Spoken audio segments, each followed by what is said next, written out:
When people talk about the worst day of their life, they often speak with certainty. An accident, a diagnosis, a betrayal. I used to think I knew mine too. The day we lost the house. The day I realized just how deep I'd sunk us. But that was before the river. Before Mara vanished. Before silence became something I feared more than shouting.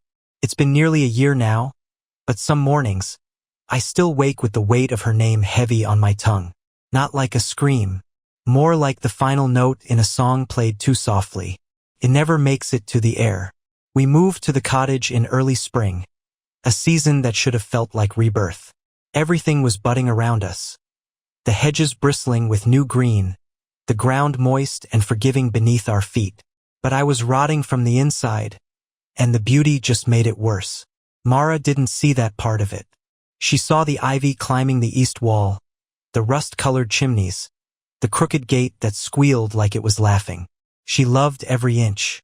"It has a soul," she said, and maybe she was right. Maybe that's the problem. The first time we walked through the overgrown path to the door, she spun in a slow circle and whispered, "It's like the kind of place a fairy might sleep in." She meant it as a compliment. She always did. And I tried. I smiled and nodded and called it our reset. Told her it was a chance to get away from the noise, to reconnect. But that was just the wrapper. The truth was meaner than that. I'd lost everything else. I bet on one more hand and I lost. She thought we sold the house because we were downsizing, because we wanted to live closer to the earth like we always talked about in passing, in the years before rent swallowed us. I let her believe it. I let her believe everything. I still don't know if that was the first betrayal. We settled in quickly, or rather, she did. Mara threw herself into the rhythms of rural life like she'd always known them. The woman could make wildflower tea and set it to steep beside a pot of hand-melted wax in the same breath. It amazed me, still does in a way that hurts. She hung bundles of herbs from the windows, yarrow, mugwort, lavender, always tied in neat little knots like the ones she'd wrap around her soap bars. She started a journal for the garden, drawing tiny maps of what she wanted to plant once the weeds were tamed. She sang when she worked, little songs with no real words, humming them into the beams and floorboards until they felt like part of the house itself. It would have been perfect if not for the water. The river ran just past the tree line behind the cottage, a long curve of silver that shimmered in the morning and darkened to slate at dusk. It made no sound, not really. A hush more than a flow, like it didn't want to be noticed. I didn't like it. From the first time I saw it, something in me recoiled. I remember thinking, that's not a river. That's a boundary. The locals didn't help.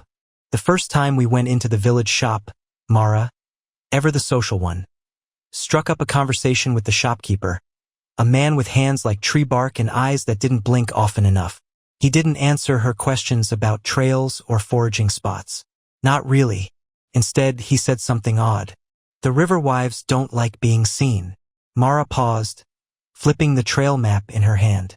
"I'm sorry. The ones by the river," he said, like that explained everything. "Don't linger, and don't wear anything that invites trouble." She laughed at that, thinking it was some quaint old country superstition. She joked about how many layers she should wear to go out in spring. I didn't laugh. Not because I believed him, but because the way he said it, it wasn't a warning, it was a rule. Like telling someone not to touch a hot stove, not because it might burn you, but because it already has. That evening, I sat on the back step and listened. The wind shifted through the trees, and somewhere beyond them, I swore I heard fabric being wrung out. Wet cloth twisting, slow and deliberate. Mara didn't hear it. She was inside, painting little labels for her newest batch of soaps. Lavender and oat, rosemary and charcoal. I watched her through the window, sleeves rolled up, a smudge of something floral behind her ear. She looked peaceful, rooted. I didn't want to disrupt that, so I didn't tell her about the river sound. Not that night. Not for many nights after. Instead, I started running. Felt like something I could control. My feet on the ground. The air in my lungs. I told myself I was just trying to stay fit. But the truth was, I needed space. I needed a reason to be up early. To be alone before the day settled in and I had to keep lying. Most mornings I ran away from the river, toward the hills, toward dry ground and birdsong. But sometimes the paths twisted back whether I wanted them to or not, and more than once, I found myself in the fog. It was thickest near the water. It curled around the trees and softened the world to smudges and silhouettes. And sometimes, just sometimes, I saw them, women, or at least that's what they seemed like at first. They stood knee-deep in the current, hunched over washboards that looked older than the village itself. Their scarves were pulled tight over their heads, their dresses heavy and dripping. They never looked up. They scrubbed, and I never saw a clean cloth between them. Once I saw one wring out a length of fabric. Red water spilled from it like ink. That day, I slipped on the path, went down hard. My knee tore open on a sharp stone, and I had to limp home with blood soaking into my joggers. Mara didn't ask many questions. She just frowned and handed me a pale gray soap bar I hadn't seen before. "It's good for blood," she said. "Made it yesterday." I wanted to ask where she got the ingredients. I didn't. The fog came more often after that. Mara began waking before me. It started subtly, her side of the bed cool when I reached for her, a teacup already cooling on the kitchen counter, muddy boots beside the back door. She said she was foraging. "This time of year you have to beat the sun if you want the good stuff," she told me, smiling like it was the simplest thing in the world. I didn't question it. Not at first. She showed me jars of dried root and curled bark, little labeled packets of petals that smelled like crushed dusk. "The river bend is best," she'd say, "where the fog gathers thick. It's like the plants there grow wilder. More themselves." That part caught me. More themselves. I wanted to ask what she meant. Instead, I nodded, letting her words settle like dew on my skin, unspoken and cold. It was maybe a week after my fall that I saw them again. The river wives. The fog was worse that morning, thick enough to dull the sound of my own footsteps, to make the trees seem like they were watching from behind veils. I should have turned back, but I didn't. I told myself I was braving it, that I wasn't scared. But I was. My feet dragged a little slower the closer I got to the bend. They were already there. Same women. Same scarves, same soaked skirts clinging to their calves like a second skin. But one of them turned that day. Just a little. Not enough to show her face. Just enough to acknowledge me. "Would you be kind?" she asked. Her voice didn't sound wrong. That's what bothered me most. It was soft and tired. The voice of someone who's folded laundry for decades. Someone who misses the strength they once had. She lifted a sheet, dark, dripping, too limp to be clean, and held it toward me. "Just a twist," she said. "These hands don't hold like they used to." I should have run. But part of me believed her. Or wanted to. She sounded so real. And I remembered Mara's face when I offered to help with the herbs. How she bristled at the suggestion she needed anything fetched. Maybe this woman felt the same. Maybe she didn't want pity, just a moment of ease. I took a step forward. Then I saw her arms. They were pale. Not just pale, bloated. Swollen and stretched, with skin that looked ready to slip free. Her wrists were speckled with what I first took for bruises, but they were too uniform, too much like rot. And her dress. Closer now, I could see the tears. Not accidental. Picked at. Torn from within. The cloth she held still dripped. The water beneath it was thick and red, the sort of red that sticks to everything. I stopped moving, my feet rooted to the path. "Come on, love," she said, shifting the sheet toward me again. "You've got young arms. Mine ache from the cold. It's a kindness." Her voice faltered at the end, not in pain, in tone, like she'd rehearsed the lines too often, and the performance was slipping. The others didn't look up. They just scrubbed and scrubbed. The same motions, the same stains. And then I remembered the shopkeeper's words. "Don't greet them. Don't offer anything." I backed away. My breath caught in my throat like it didn't want to be heard. "Suit yourself," she hissed then, dropping the sheet into the river. Her voice turned sharp, something brittle and insulted. "Must be nice, standing there with your strong limbs, doing nothing. Must be lovely not to care. I left. I didn't run, not at first. But my pace grew faster with each step, and by the time the fog began to lift, I was gasping. When I got home, I collapsed into the couch. Every part of me felt wrung out. My bones ached. My head throbbed with something dull and wet. Mara came in from the garden later, damp with rain, holding a fresh bundle of rosemary. "You look awful," she said, crouching near the hearth. "What did you do? Challenge the weather to a duel?" I didn't respond. She made tea without asking and set it beside me like she used to when I had the flu. The strong, bitter kind. Good for fevers. "You're not going running tomorrow," she said. Not a suggestion. A fact. I nodded. My throat still felt full of river water I hadn't swallowed. That night I dreamt of fabric scraping against stone, of hands that reached for me in the dark. In the days that followed, Mara became quieter. Not in voice. She still sang her wordless melodies as she cleaned or cooked. But the songs changed. Slower. Minor key. The kind that made the hairs on my arms rise. And she was distant in ways I couldn't name. Her hands moved more gently, like she was handling something sacred or fragile. Her gaze lingered out the window too long. She didn't touch me as much. It all built like a storm behind her eyes. Until the morning she wasn't there. The covers on her side of the bed were flat. Cold. The kettle was empty. Her boots gone. I knew. Before I admitted it, I knew. The shelf where she kept her soaps had a gap. The pale gray bars were missing. The ones she said were good for blood. I found the linen wrap discarded in the bin. Crumpled.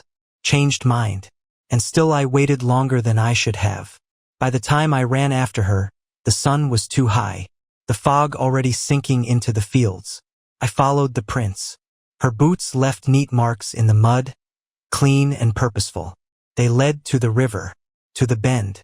She was standing there, arms outstretched, offering something. Soap, wrapped neat, tied with twine. Her sleeves were rolled to the elbow. One of the river wives stood across from her, face still hidden. The woman reached forward, slow, deliberate, and took the bar in her gray, swollen hands. They all moved at once after that. The water heaved like something living, and they came up from it. One grabbed Mara's wrist. Another circled behind her, water dripping from her scarf. A third pressed a palm flat against her chest. Mara tried to speak, but I didn't hear the words. I saw her mouth open, saw her body jerk. They scrubbed her. Not with washcloths, with washboards. Wood and stone dragged over her back, her arms, her scalp. Her skin split, her dress tore. Her scream didn't come out. I moved, or tried to. My foot hit the bank and sank deep. Mud claimed my shoe, and I stumbled. Vomit hit my throat, stinging hot and bitter. I choked. When I looked up again, she was gone. Just her hair, fanned like ink in water before the surface went flat. I didn't stay, couldn't. I ran, one shoe lost, soaked to the bone, breath cutting like glass. I ran until the town came into view, until the houses stood like silent judges. The woman from the shop didn't flinch when she saw me. "You went down there, didn't you?" she said, eyes flicking to my bloodied hand. "She's gone," I managed. "She's theirs now." I asked for help. For police. For someone. She shook her head. "They won't come. They never do." The police came, eventually. They wore the same blank expressions I'd seen in every place where pain had been softened by time and paperwork. One crouched by the riverbank and poked at the reeds with a stick. The other asked me questions in a voice that suggested he was already filling in the answers himself. Neither of them looked at the water for too long. I told them everything. Not the truth, the one that scraped at my throat like a splinter, but the version that might be written down. She went for a walk. I lost track of her. The trail by the river. I said her name like it might still call her back. They asked if she'd seemed different lately. Had she been stressed? Had there been arguments? Of course there had been. Small ones. About the garden, about the bills we didn't talk about. But none of it mattered. None of it explained why her boots still hadn't dried. why the house still smelled like rosemary and soap and the faintest trace of her skin on the pillowcase. They took down notes, promised to be in touch, gave me a number to call, and then they left. They didn't say she was gone, but I knew, because she hadn't taken anything with her. Because the river was quiet now, and the fog didn't rise quite so high. Because the gray soap was gone. The weeks after were quiet in the way a grave is quiet. Not peaceful, just still. The house held her like it was waiting for her to come back. Her coat on the hook. Her scarf still draped over the back of the chair she always used when labeling jars. I left it there. All of it. Even her tea in the cupboard. The one she said always tasted like overgrown grass. The silence was thick. I filled it badly. Some mornings I moved just to keep from dissolving. I folded the laundry even when there was hardly any. I rearranged the cupboard shelves twice. Not because they needed it, but because it gave my hands something to do. Eventually, I lit the fire too early and left it to burn itself out by noon. I listened to the radio George gave me, flicking through stations like I might stumble across her voice between the static. The town was different too. The people didn't speak of her. Not directly, but they looked at me like I had been claimed, not pitted, not shunned, just known, as if Mara's absence had made me one of them. Hilda from the shop started setting aside milk and bread without asking. The old man from the church brought wood for the fire. "Quiet's a hard thing to sit with," he said, setting the logs down without meeting my eyes. They didn't offer explanations, just small kindnesses, as if they knew the truth and were sorry for it, but not sorry enough to say it aloud. They never mentioned the river. I kept the soap stall going. I don't know why. Maybe because it was all I had left of her that still made sense. Her notes were still stacked in the corner of the kitchen drawer. Her sketches, ingredient lists, ideas for future blends. I started with the ones she'd already made. Lavender and oat, rosemary and citrus. Then I made the gray one. The one that smelled faintly of ash and steel and something green and bitter beneath it. Yarrow. She had called it Mara's Blend, once, before the name felt like a tombstone. It sold well. People asked for it by name. "Something about it lingers," one woman said, pressing the bar to her nose. "Like a place you've never been but remember anyway." I nodded. I didn't tell her what I remembered. I didn't tell her how I avoided the river path completely now, even in my thoughts. But the cottage wouldn't let me forget. The herbs still hung in the windows, slowly crisping in the low light. The scent was gentler now, more like memory than presence. But every time I touched them, a piece of me recoiled. Felt wrong, like touching someone's clothing long after they've died. And sometimes, when the wind shifted just right, I could hear the faintest scrape. Not in the trees, in the walls, like fabric dragged across stone. I didn't leave, partly because I couldn't. The debts I carried clung to me like the damp in the cellar. And partly because the thought of leaving her behind made me feel like I'd be tearing out my own spine. Every drawer, every cupboard had her tucked somewhere in it. Some days I caught myself talking to her. Not loudly, just little things. "That shelf still crooked." Or, "You'd laugh at how badly I messed this batch up." Sometimes I swore I could feel her listening. Sometimes I hoped I was wrong. I tried to avoid the mirror in our bedroom, the one she always checked her hair in, tucking loose strands back with a smile. One morning I walked past it and thought I saw something move in the reflection. Not me. Something behind me. I turned, heart hammering, and found only the empty hallway. But the reflection had still been there. Just long enough to doubt my own memory. Just long enough to feel watched. It was late one night when I found myself sitting in the garden. The fog had rolled in again, thicker than it had been in weeks. It pressed against the hedgerow, curling around the stone path like it remembered the way. I sat there in Mara's coat, couldn't help it, and held a bar of the gray soap in my hand. I just made a new batch, used the last of the yarrow from her foraging basket, crushed it myself, slow and methodical, the way she taught me. I kept turning the soap in my hands like a worry stone, and I don't know why I said it, but I did. "I'm sorry." To the dark, to her, to the river, to myself. I didn't expect an answer. but the wind shifted, and I swear to you, soft, almost nothing, I heard her voice, just one word. Finish. I froze. My heart did too. The soap slipped from my hand and hit the wet earth with a muted thud. Finish what? I didn't ask aloud. I didn't dare. I left the bar where it fell and went back inside, heart trembling against my ribs like it wanted to escape. The dreams got worse after that. I saw her in the water, not standing like before, not surrounded, just floating, arms spread, hair fanned out. Her eyes were open but not seeing.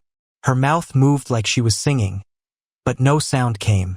And in the dream, I always stood at the edge, feet sinking into the riverbank, unable to move, watching her sink again and again and again.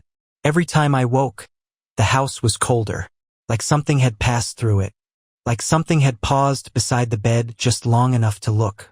The last time I dreamt it, she wasn't floating. She was walking up from the river, and she was still wringing out her hair. When you're surrounded by something long enough, it stops feeling strange. The quiet, the fog, the weight of absence. It becomes part of you. That's why I didn't panic when I realized I was out of Yarrow. I just stood there in the kitchen, fingers against the edge of the shelf, staring at the empty jar. I'd used the last of it. I'd known it would run out, but I didn't want to believe it. My eyes drifted to the drawer, the maps she drew, the places she'd marked where it grew thickest. Most of them were safe, but one, the bend. I traced the line with my finger. The ink smudged faintly, and I thought of the word I'd heard. Finish. I closed the drawer, and I knew what I had to do. I went to the pub that night. It was warmer than usual.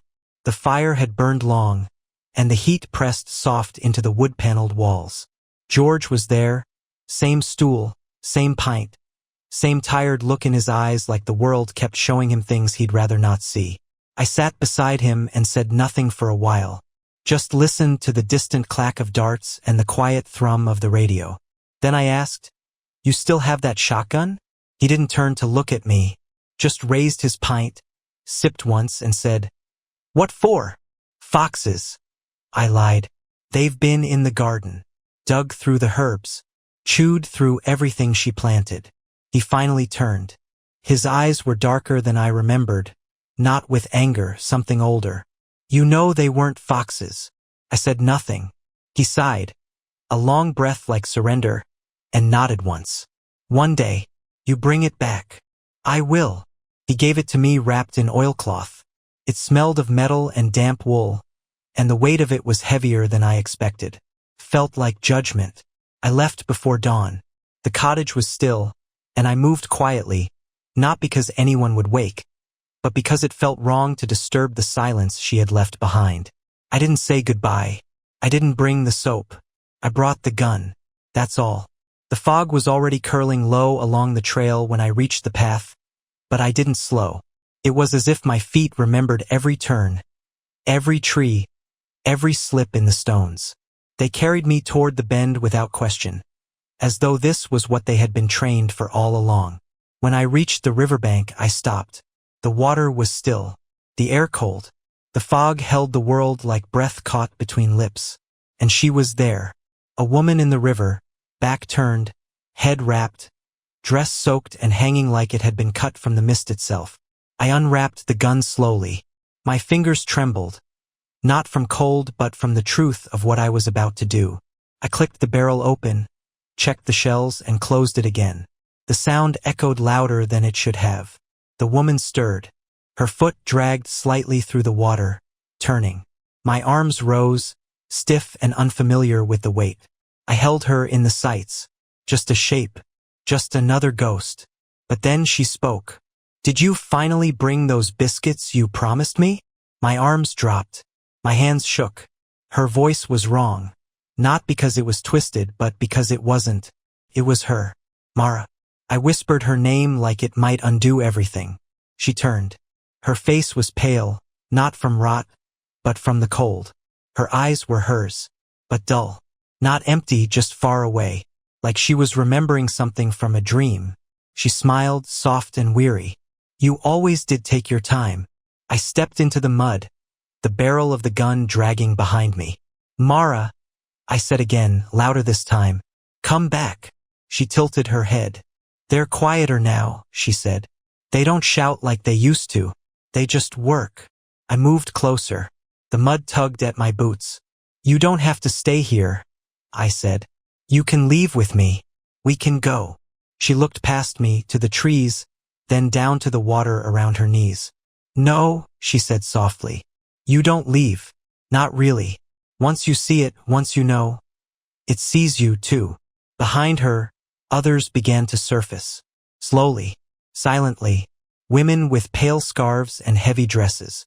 Their hands moved without sound, dragging cloth across boards that had no place in this century.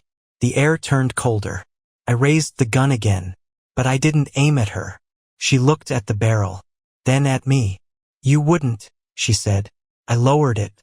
I can't, I replied. Her smile faded. I didn't want this, she said. I didn't offer them anything. I was kind like I always am. But they don't care. They don't need your kindness. Just the parts you offer without knowing. A smile, a touch, a step too close. That's all they need. I wanted to reach her, to take her hand and pull her out of the water. But I couldn't move. The fog pressed against my skin like hands. She stepped forward once, just enough for the water to ripple. You should go, she said. They're patient, but they don't forget. I'm not leaving you. You already did. The words hit harder than the cold ever could. Behind her, the others had stopped scrubbing. They were watching, not with faces, but with stillness, tension, like stones that had turned to listen. I felt it then, the edge of something, a line in the dirt, point past which I wouldn't come back. She must have seen it in my face. Please, she said, and that word, it wasn't like the one she'd said before. This one held something sharp. Not fear, desperation. For me, she said. Go. I stepped back. My boot pulled free with a wet gasp. The fog peeled slightly. The light shifted. And then she was gone. Not dragged. Not pulled. Just gone. Folded back into the river like a memory. The others turned away. Their hands returned to the washboards. And I ran. The path blurred beneath my feet. My lungs burned. The gun bounced against my back. I didn't stop until the village met me like a wall. This time no one was waiting. No eyes from the shop. No voice calling from the steps. Just stillness. I returned the shotgun to George without a word. He took it with a nod and didn't ask what I'd seen. He didn't need to. That was 3 months ago. I didn't leave. I thought I might. For a while I even packed a bag. But the moment I reached the gate, I saw the soap stall. I saw the drying herbs. I saw her name on the label and I couldn't. So I stayed. The cottage is quieter now. Even the floorboards creak softer, like they've made peace with the weight that's missing. I've kept the stall going. Mara's blend sells best. People say it smells like something old and safe. They have no idea. I haven't gone back to the river. I don't need to. Some nights I dream of her. She's not wet, not pale. Just Mara. In the kitchen, her sleeves rolled, humming under her breath. Sometimes she speaks, tells me to stir clockwise, not counter, or reminds me to pull the lavender before the bees get there first. Sometimes I forget it's a dream, and in the morning, when the sunlight breaks through the cracked window and kisses the edge of the bed, I reach out. But there's only the cold.